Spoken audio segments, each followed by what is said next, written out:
बता रहे थे कि कि जितनी भी कंपनीज हैं भारत में ट्रेड एंड कॉमर्स करने के लिए आती हैं, व्यापार करने के लिए आती हैं, और ये बना बैठती हैं गुलाम कंट्री पॉलिटिकल। आखिर रूल क्यों ये करना चाहती हैं? उसके पीछे बहुत बड़े डिबेट्स भी होते हैं। इतने डिबेट करने का इशू नहीं है ये। कोई भी कंपनी इस सिद्धांत पर काम करती है, उस सिद्धांत में आपको बता रहा हूँ। सिद्धांत का नाम है कि quality is the guardian of economy. क्या है सिद्धांत? क्वालिटी जो है, सॉरी, इकोनॉमी जो है वो क्वालिटी के पालने में ही पलती है। हमारे देश में कुछ इंडस्ट्रिस्ट हैं बड़े जाने माने, पूरे वर्ल्ड में नाम है उनका। अंबानी साहब है, अडानी साहब है, नीरव मोदी, मोदी साहब, नीरव वाले, ये इंडस्ट्रिस्ट हैं और अपने इंडस्ट्री को ये एस्टेब्लिश करने के लिए पॉलिटिकल पावर्स का प्रयोग तो कहीं ना कहीं करेंगे, ऐसा हमने पढ़ा है, ठीक, और होता भी है। जितने भी पॉलिटिकल पावर्स होते हैं वो कहीं ना कहीं इंडस्ट्री से जुड़े रहते हैं, और जितनी भी इंडस्ट्रियल पावर है वो पॉलिटिकल पावर से जुड़े रहते हैं। क्यों होता है? कुछ का दिखता है, कुछ का नहीं दिखता। तो ये जितनी भी यूरोपियन कंपनीज हैं, ये सारी की सारी इसी सिद्धांत पर वर्क करती हैं।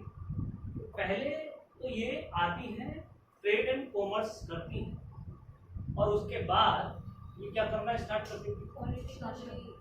पॉलिटी में इंटरफेरेंस स्टार्ट। तो ये जो क्लस्टर बनता है जहां पर, उसका नाम है कर्नाटक। क्या है? कर्नाटक। पहले तो आप देखो ये टीमें आई हैं, वर्ल्ड कप तो बाद में खेलेंगी, तो 5 टीमें आई, 5 में 4 जो है प्रमुख दावेदार हैं वर्ल्ड कप जीतने के। सबसे पहली टीम पुर्तगाल, ठीक है, कहाँ खेल रही?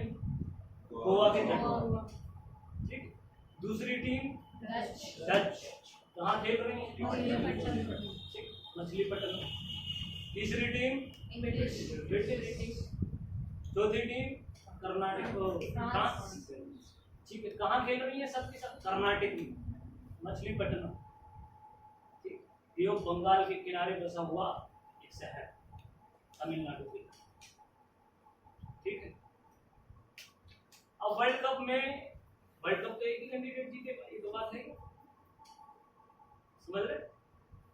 ये जो वर्ल्ड कप जीतेगा, कौन जीतेगा, कैसे जीतेगा, इसको आप ध्यान से समझिए। इसके लिए आपको कर्नाटक की कहानी सुनना बड़ा जरूरी है, जो सबसे कॉम्प्लिकेटेड स्टोरी है और सबसे ज्यादा जरूरी है। कर्नाटक एक जगह है तमिलनाडु। कर्नाटक के एक राजा हुआ करते थे, अनवरुद्दीन। सदाउल्ला खान ने जो है कर्नाटक को बसाया। किसने? सदाउल्ला खान। और वहां पर उसके बाद में दोस्त अली, कौन? दोस्त अली जो है वहां नवाब बनते, और दोस्त अली के बाद में नवाब बनते हैं अनवरुद्दीन। क्या नाम है? अब ये जो अनवरुद्दीन है, इनसे लड़ाई करते हैं इन्हीं के भाई चंदा साहेब। कितने? तो ये कहानी है कर्नाटक की सक्सेसरशिप का युद्ध। किसका? उत्तराधिकार का युद्ध। हम बनेंगे नवाब, हम बनेंगे नवाब, ये सब चीजें चलती हैं। लेकिन नवाब जो है जिसको बनाना है, यहीं पर बीच में 2 कंपनीज आज बढ़ती हैं जिनका नाम है फ्रांस और ब्रिटिश, ठीक है। फ्रांस और ब्रिटिश जो कंपनीज है, ये अपनी दावेदारी स्टार्ट करती है, अपनी वर्चस्व दिखाना चाहती है। तो पहला जो सेक्शन, जो सबसे पहला ख्वाब जो है हिंदुस्तान को कब्जाने का देखता है कोई, वो होता है फ्रेंच ईस्ट इंडिया कंपनी के अंदर एक कैंडिडेट जिसका नाम था डुप्ले। क्या नाम था? डुप्ले वो व्यक्ति होता है जो जितनी 5 कंपनीज हैं, इनमें सबसे पहला ख्वाब देखता है कि हिंदुस्तान कभी हमारे कब्जे में होगा। बहुत डेंजरस ख्वाब है, और उस टाइम पर ये ख्वाब देखना बहुत बड़ी बात है। समझ गए? फ्रेंच ईस्ट इंडिया कंपनी का एक कैंडिडेट है डुप्ले, बहुत खतरनाक दिमाग वाला थे। दिमाग कैसा है उसका? बहुत खतरनाक।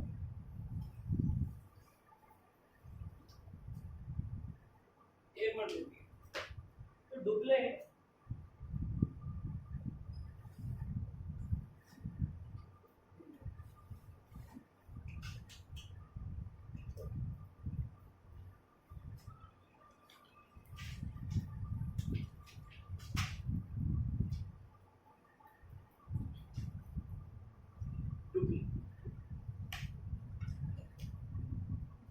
फ्रेंच जो होती है सबसे पावरफुल कंपनी होती है इन चारों कंपनी। कौन सी कंपनी?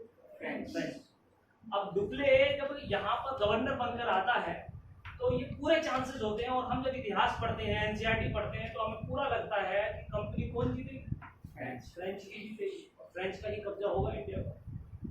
लेकिन कहानी कुछ और ही होगी, जीतता वही है जो हार कर जीतना चाहता है।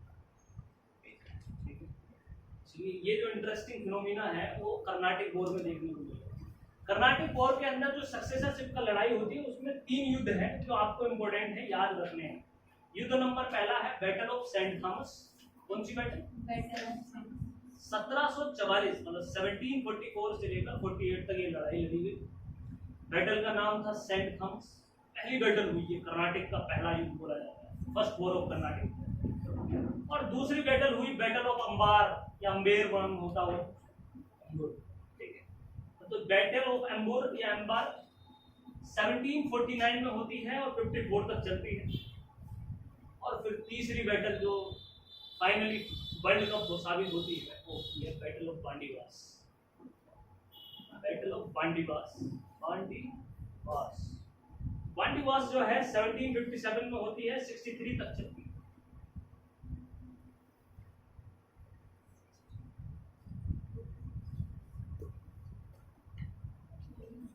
ठीक है। पहली बैटल जो है जिसे हम वॉर ऑफ ऑस्ट्रियन सक्सेशन बोलते हैं, सेंट थॉमस। ये ऑस्ट्रिया एक कंट्री है जो कहाँ है? यूरोप में। कहाँ है? ध्यान से देख लीजिएगा ऑस्ट्रिया।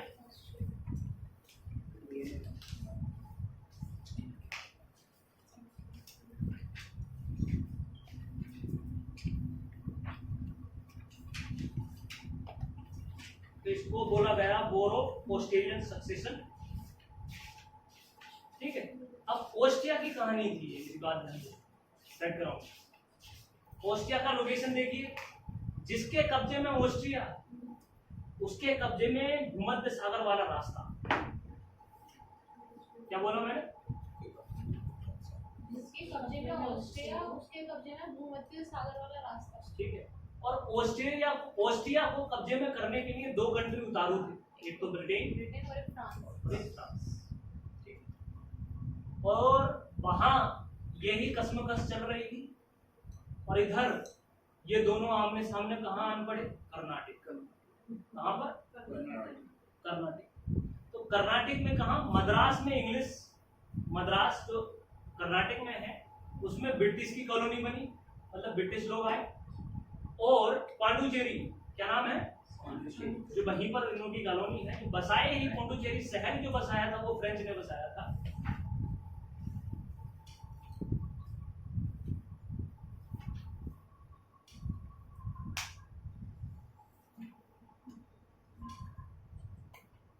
हाँ बस इसी इन्हें फोन कर दो मेरी से।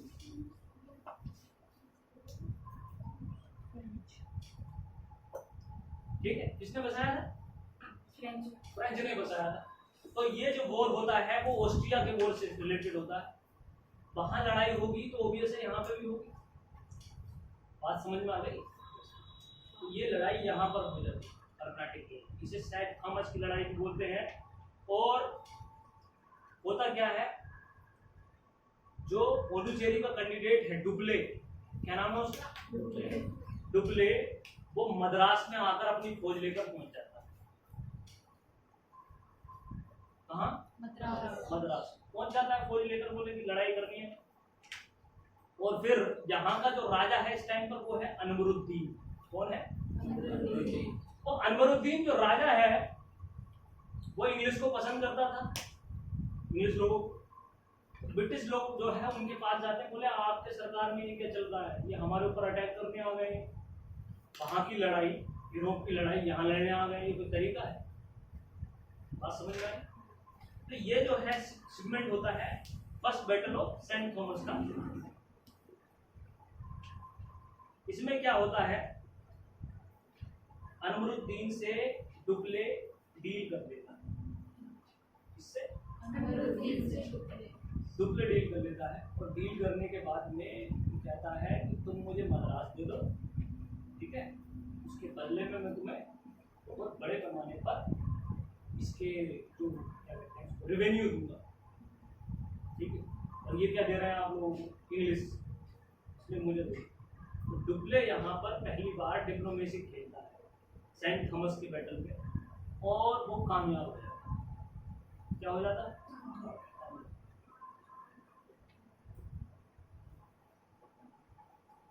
ठीक है, फ्रांसीसी सेना जो है इसको हरा देती है, इंग्लिश को हरा देती है फर्स्ट बैटल ऑफ थॉमस में, सेंट थॉमस। और उसके बाद में सेकंड बैटल में, और फिर फाइनल थर्ड बैटल में आप पहुंची, जहां पर एक चीज समझ में आती है उसको। तीसरी बैटल जो बैटल ऑफ बांडीबास है, क्या है? इसमें क्या है, डुप्ले बहुत सही तरीके से अपनी जड़ें जमा चुका होता है, मद्रास को अपने कब्जे में कर चुका होता है, लेकिन पूरी तरीके से उखड़ने वाली होती है British east India company Hindustan से। कहानी समझो पहले आप, इसमें फैक्ट में मत चलो। तभी जो है ना, कि ब्रिटेन के लोग मीटिंग करते हैं वहाँ इंग्लिश, तो क्या करें, ये लोग तो हरा देंगे हम। मीटिंग चल रही होती है, और वहीं पर एक कैंडिडेट पीछे किलर का आदमी खड़ा होता है। कौन? किलर। सब परेशान हैं, तो कहता साहब मैं कुछ कर सकता हूँ। कितना करोगे मैं किलर? बोले आप मुझे बस थोड़ा सा मौका दीजिए, मैं आपको हिंदुस्तान दूंगा। सभा से किलर का आदमी क्या करेगा? क्लर्क आदमी ने कहा कि बस आप वैसे भी हार ही रहे हो, और आप निकलने वाले हो हिंदुस्तान से, लास्ट में मौका मुझे दे दो। क्लर्क आदमी का नाम पता है क्या? रॉबर्ट क्लाइव आता है, कुछ नहीं करता रॉबर्ट क्लाइव, सीधे फ्रांस में जाता है।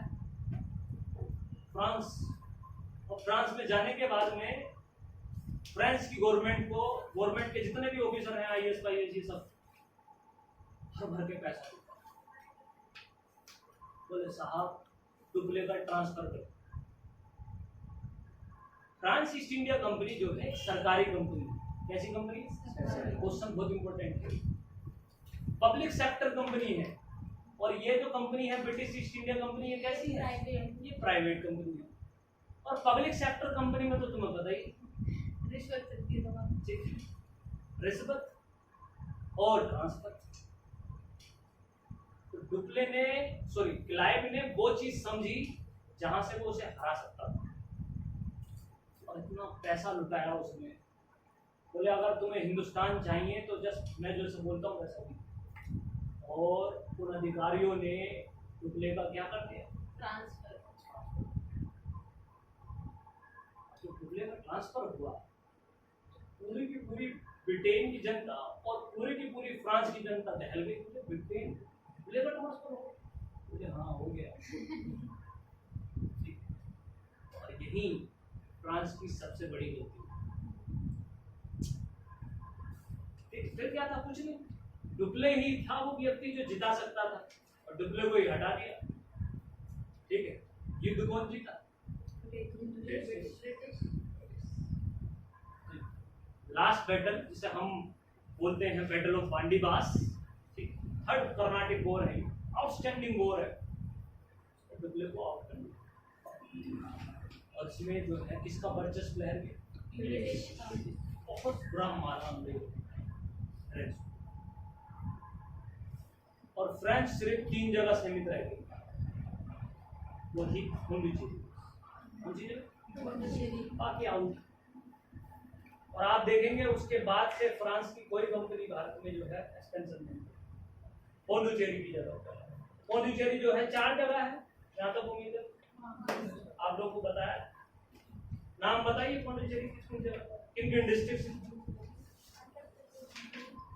बताइए। एक तो माहे, माहे, कराईकाल, कराईकाल, और पुडुचेरी, पौंडीचेरी, और एक तो पौंडीचेरी, यमन, यमन। यमन। समझ गए? इन 4 शहरों में ही फ्रांस ईस्ट इंडिया कंपनी गई और डील कर दी कि बस इसके अलावा कहीं बाहर कदम जो रखा तो पैर काट दिया जाएगा। ये हुआ but that was the first and last mistake of French east India company. तो भारत में 3 कंपनीज का वर्चस्व होता है, इसमें से बड़ी कंपनी आउट हो जाती है और फिर बची 2 कंपनी। कितनी कंपनी? तो पुर्तगाली जो लोग हैं, क्या नाम है, पुर्तगाली जो कंपनी थी, इनके साथ वो मैरिज अलायंस कर लेते हैं। क्या कर लेते हैं? Marriage alliance. और मैरिज अलायंस में क्या होता है, ब्रिटेन का राजा और पुर्तगाल की राजकुमार, ठीक। लड़के को, राजा को क्या मिलता है? दहेज, बहुत अच्छा खासा। दहेज में क्या मिलता है इनको? बॉम्बे। दहेज हो तो ऐसा हो वरना हो, मुंबई शहर मिलता है, ठीक है। और फिर तो पता है आपको जमाई राजा से कौन मुंह लड़ा, तो आउट कर दिए, स्पाइनल कॉर्ड ही तोड़ दी। पुर्तगाली आउट, फ्रेंच को बंदीवास के युद्ध में हरा दिया। और डच आइलैंड जो डच हैं, क्या नाम है, डच, इनके साथ एक बैठाकर एग्रीमेंट कर, यहाँ पे आओ, ये लड़ना चाहते हो या कुछ करना चाहते हो, मुझे बताओ। बोले देखो हम तो आजकल मार्केट में चल रहा है और बहुत बुरे मारे जाओ, लड़ने को भी तैयार है हम। एक डील कर लेते हैं, और वो डील ये है कि हम तो रहेंगे इंडिया में और तुम इधर को टरक जाओ। टरकने का मतलब है स्पाइसेस आइलैंड्स। स्पाइसेस आइलैंड्स जो कंट्री है वो है इंडोनेशिया, मलेशिया और थाईलैंड।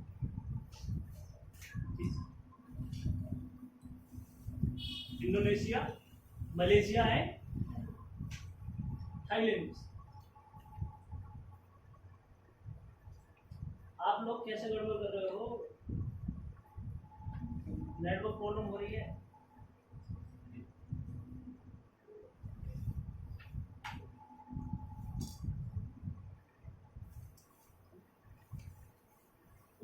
तीन है, चारों शक्तियां आउट, कौन जीती? बस ब्रिटिश। और इस तरह से establishment of the British empire भारत में।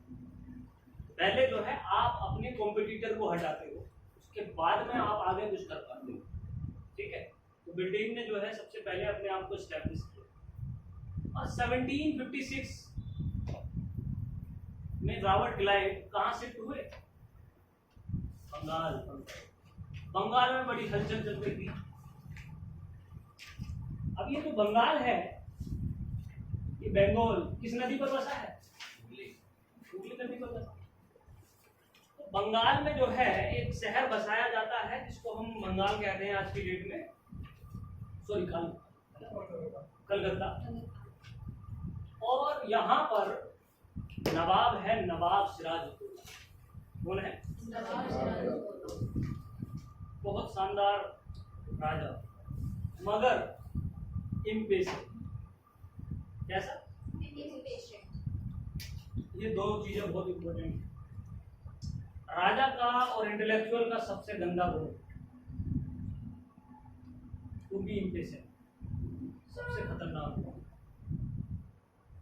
अगर आप कुछ भी है, अच्छे हैं, बुरे हैं, टैलेंटेड हैं, इंटेलेक्चुअल हैं, कुछ भी है, लेकिन अगर आपके अंदर पेशेंस नहीं तो आपकी जीत नहीं हो सकती। और और इसका सही एग्जाम्पल हमें सिराजुद्दौला देता है। नवाब सिराजुद्दौला बंगाल का नवाब है, सबसे पावरफुल नवाब, तुम इसका हश्र देखो। ठीक है? तो होता क्या है, कुछ नहीं, नवाब सिराजुद्दौला उसको पता था सिराजुद्दौला को कि ये लोग जो है बहुत गड़बड़ कर रहे हैं, तो ये क्या करते हैं, ब्रिटिश कंपनी वहां जाती है और बिना पूछे अपना मकान बनाना शुरू करती है, एक फैक्ट्री डलवाना शुरू। नवाब सिराजुद्दौला को पता चलता है, तो वो कहता है तुम क्या कर रहे हो यहाँ पर, तो बिना पूछे बोले साहब गलती हो गई, अब पूछ रहे हैं, बोले अब पूछ रहे हो तो अब मना कर रहे हैं, नो कंस्ट्रक्शन। ठीक है, ब्रिटिश वाले पीछे चले जाते, बोले यार बड़ा अकड़ू आदमी है, ये तो ऐसे मानेगा नहीं, अब काम रोकवा देगा। ब्रिटिश गवर्नमेंट वहां से कोलकाता में सिमट जाती है, आप कोलकाता में, तो वो चिट्ठी लिखकर भेजते हैं, और अभी अभी बांडीवास का युद्ध हुआ है, तो वहां कौन आया है, रॉबर्ट क्लाइव। बोले साहब ऐसा है, बंगाल का जो ये नवाब है यहाँ के दिखा रहा है, तो काम नहीं करने दो। चाय पूरा होता क्लाइव, दूसरे बार don't worry, I am coming tomorrow, मैं कब आ रहा हूँ, कल आ रहा हूँ, कल देखते हैं। कुछ नहीं, जो फॉर्मूला हमें बॉन्डीवास से मिला इन लोगों को, वो फॉर्मूला था फॉर्मूला ऑफ किंग मेकर। क्या नाम था? उन्हें एक बात समझ में आ गई थी कि अगर हिंदुस्तानियों को कंट्रोल करना है तो हिंदुस्तान के राजाओं को कंट्रोल करो।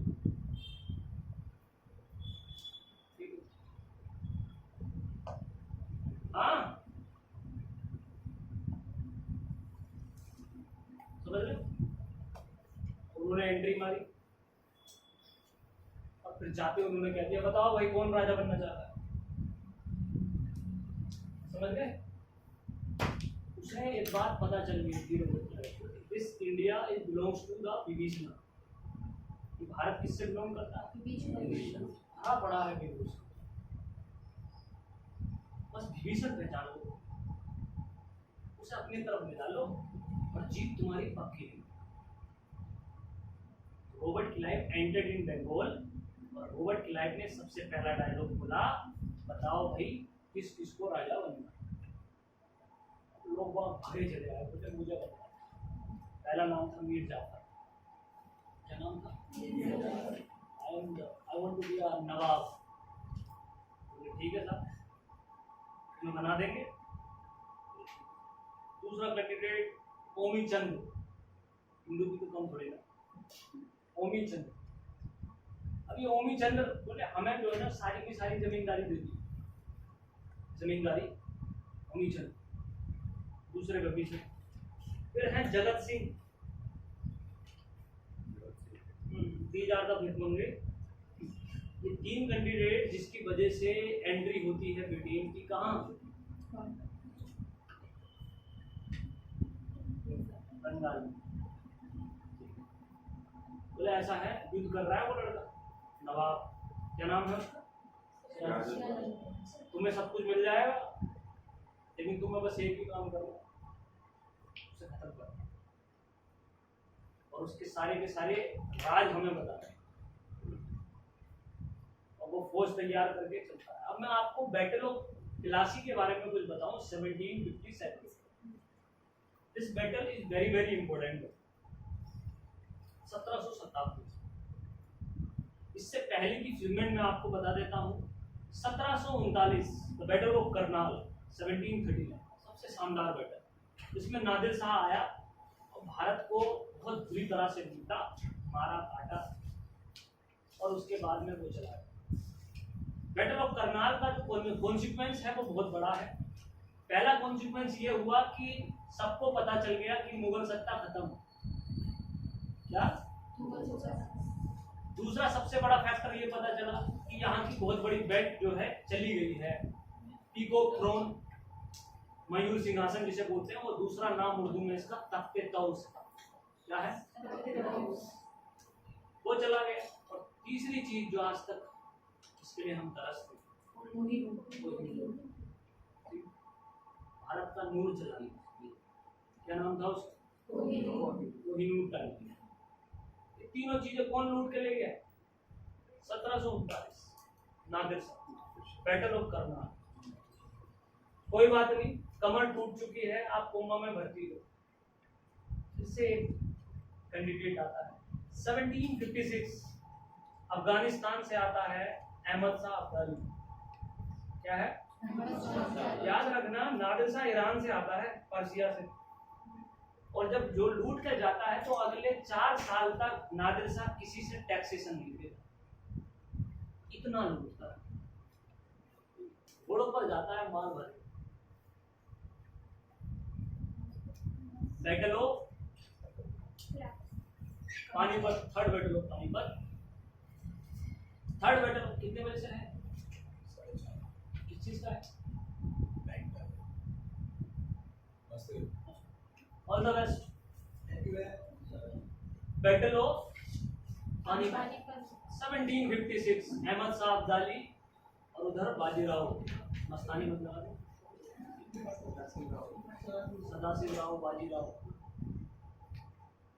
समझ गए।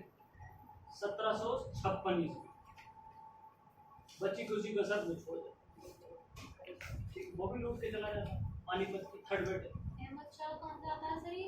अहमद शाह अब्दाली अफगानिस्तान से, वो ईरान से आता है, कमांडर होता है नादिर शाह, ठीक है। 1756, अब तो कुछ था ही नहीं हिंदुस्तान में, मुगल तो खत्म।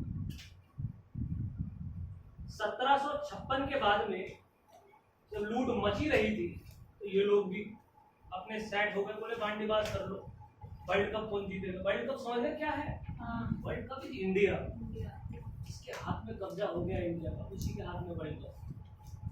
तो वर्ल्ड कप के सेमीफाइनल में किसे हराया, फ्रांस को, बांडीबाज। वर्ल्ड कप का फाइनल हुआ कहाँ, सिंपल बैटल, छोटी बैटल, मगर छोटा बम बड़ा धमाका, बहुत ही ज्यादा रिलेवेंस है। और यहीं से आपकी मॉडर्न हिस्ट्री क्या होती है, शुरू। 1757 एडी मॉडर्न हिस्ट्री का पहला पार्ट, बैटल ऑफ प्लासी। इस प्लासी बैटल में एक किंग जो है नवाब सिराजुद्दौला, एलिजिबल किंग है, इंटेलिजेंट किंग है, शानदार किंग है और बहुत पावरफुल किंग है। मगर किंग को गुस्सा होता है, क्या आता है, गुस्सा होता है, बहुत इम्पेशेंट है, क्लास तोड़ देता है। कौन है ये ब्रिटिश, ये वो सारी चीजें खराब कर देता है उससे, इम्पेशेंट है। तो नवाब सिराजुद्दौला की वीकनेस पता चल गई। पता करने के बाद में वहां पर अंग्रेजों को 1756 में ही एक घटना होती है, ब्लैक होल घटना। कौन सी घटना, ब्लैक होल। एक कमरे में बंद करके, इतना बड़ा आपका कमरा है, अंग्रेजों को बंद कर दिया उसने, चारों तरफ से दरवाजा पर दम घुट के मर गए। और इस घटना का ना बड़ा इम्पैक्ट पड़ा ब्रिटेन में, बहुत ज्यादा इम्पैक्ट। ब्रिटेन के जो लोग हैं उनको पता नहीं है, अभी मैं बताऊंगा कैसे। हम लोगों में यूनिटी नहीं है, उन लोगों में बहुत यूनिटी है। ब्रिटेन में बड़ा जो है प्रॉब्लम हुआ, बोले हिंदुस्तान में इतने अंग्रेज मारे गए हैं, वो भी ब्लैक होल घटना, ये तो बड़ा ही खतरनाक आदमी है, उसको तो खत्म कर देना चाहिए। क्या नाम है इसका, नवाब सिराजुद्दौला। और नवाब सिराजुद्दौला ने ये इंसिडेंट क्यों किया था वो मैं आपको बताऊंगा डिटेल क्लास में। ब्लैक होल एनसीईआरटी में भी दे रखी है, डिटेल बताऊंगा मैं उसको, डिटेल क्या है समझिए। ऐसा कुछ था नहीं, लेकिन उसे डिफेम किया गया। जब भी आप किसी से ताकतवर ना हो, कमजोर हो और उसका विनाश करना चाहते हो, खूब डिफेम करो उसको, बहुत ज्यादा। इस पर भूत आते हैं, ये रातों को चलता है, नींद में चलते हुए देखा था मैंने। ये जो डिफेम है ना, ये मौत से भी बुरा होता है। किससे बुरा? किसी को बदनाम करना मौत से भी ज्यादा जिल्लत है, ये बात याद रखना ऑलवेज। और ये जो पावर है, ये पावर बड़े अच्छे से जानते हैं कौन? ब्रिटिश। तो इन्होंने बड़ा डिफेम किया। Nawab Sirajuddaula is a black person, ठीक है, black hearted, no hearted person, ये वो डिक्टेटर है, खत्म कर दो उसको। तो आम जनता को बड़ा अच्छा लग रहा था ब्रिटेन की और इंडिया की 1757 का ये युद्ध हो रहा है, वो नवाब सिराजुद्दौला और अंग्रेजों के बीच हो रहा है। और उन्होंने ऐसे पेश किया इस युद्ध को, इस बैटल को, जैसे ये बैटल जो थी ये बड़ी जरूरी थी और नवाब सिराजुद्दौला को मारना भी बहुत जरूरी था। जैसे आज की डेट में यूएसए करता है, किसी भी कंट्री में घुस जाता है, जाकर कहता हम तो तुम्हारे बड़े भाई हैं, हम नहीं अच्छा करेंगे तो कौन करेगा। तो सेम एटीट्यूड। तो पहले डिफेम किया गया इसको और उसके बाद में इस बैटल को लड़ा गया। और बैटल क्या थी? दिखावा था, ठीक है। ब्रिटिश गवर्नमेंट खड़ी है सामने रॉबर्ट क्लाइव को लेकर, इधर से नवाब सिराजुद्दौला और उसका सेनापति मीर जाफर, इधर मीर कासिम, ठीक है। और एक पलटन को लेकर वो खड़े हुए हैं उम्मी चंद, बोले आगे बढ़ो, कह रहे अभी आगे मत बढ़ो। अकेले लड़ती रही नवाब सिराजुद्दौला की कहानी, मतलब पूरी बटालियन। ये लोग आए नहीं, बोले जब हम ऑर्डर दें तभी लड़ना। उन्होंने ऑर्डर नहीं दिया। नवाब सिराजुद्दौला ने भेजा अपने चेले को, बोले जाओ देख कर आओ क्या हो गया। चेला गया, तलवार दूधी, तू बताएगा मुझे, चलो हटो। और उसके बाद नवाब सिराजुद्दौला बैटल हार गया, जिसमें बहुत बड़ी सेना नवाब सिराजुद्दौला की, कोई चांस ही नहीं था। आधी से आधी सेना है ब्रिटिश की, फिर भी ये बैटल हार गई। क्योंकि कौन थे यहाँ? डिविजन्स, इनसे लड़ने के लिए आया नवाब। बोले तुमने मेरे साथ विश्वासघात किया। बोले अभी विश्वासघात नहीं किया, उधर घूमो, अभी बताते हैं। तलवार निकालता है उसका बेटा, कौन था ये जो तलवार है? एक बहुत ही शानदार हिस्टोरियन ने कही कि ये जो तलवार उसकी पीठ में खोजी गई, ये तलवार हिंदुस्तान की पीठ में थी। इसमें थी और यहीं से बैटल होती है स्टार्ट।